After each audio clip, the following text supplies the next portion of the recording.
Ito na guys ang pinapa-repair. Ito ang manggas pinapaliitan ang manggas. Ito. Hindi ko na binawasan ang allowance dahil baka naman siya ay gusto rin niyang palakihan dahil baka siya ay tataba. Ito. Yan.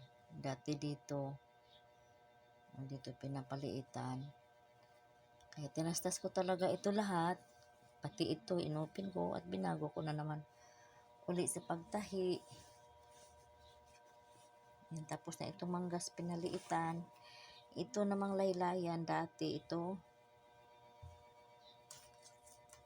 Yan, pinagtatastas ko to. Yan.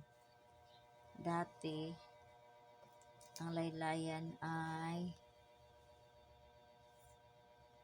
6.5. 6.5 ang haba niya. Eh gusto niya gawing 5.5. Kaya ito mayroon siyang papel na pinakita. Ayan oh. Tanda, sinulat ko para hindi ko makalimutan. Gusto niya 5.5 lang ang haba. Kaya ito ngayon ginawa ko. Ito nga. 5.5 na nga siya oh. 5.5. Kaya binisting ko, linagyan ko ng mga pin, binisting ko at ito'y ang allowance niya babawasan ko na naman.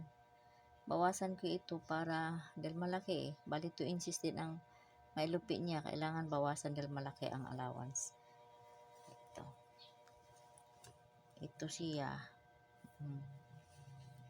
Yan. Susukatin ko talaga siya isa-isa para magpantay. Kaya mahirap talaga mag-repair guys. Mahirap talaga pag tapos ng tahiin, tapos baguhin. Mahirap din, kailangan tastasin mo talaga lahat. Hindi mo pwede, mas mabuti pa yung gumawa ka ng bago kaysa mag-repair. Ayan, isa-isahin ko talaga itong sukatin ng tag 5.5 bago ko ito ilupi. Ayan.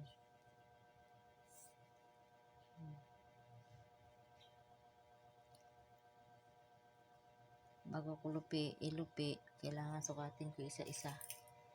Isa-isang 5.5. Mahirap talaga ang mag-repair. Kaya mas maganda gumawa ka ng bago kaysa mag-repair ka, dahil yung pag mag-repair ka, tastasin mo pa lahat. Tastasin mo isa-isa, tapos tahiin naman uli. Ayan siya. Ayan, tinastas ko talaga siya. Ganyan kahirap ang mag-repair guys.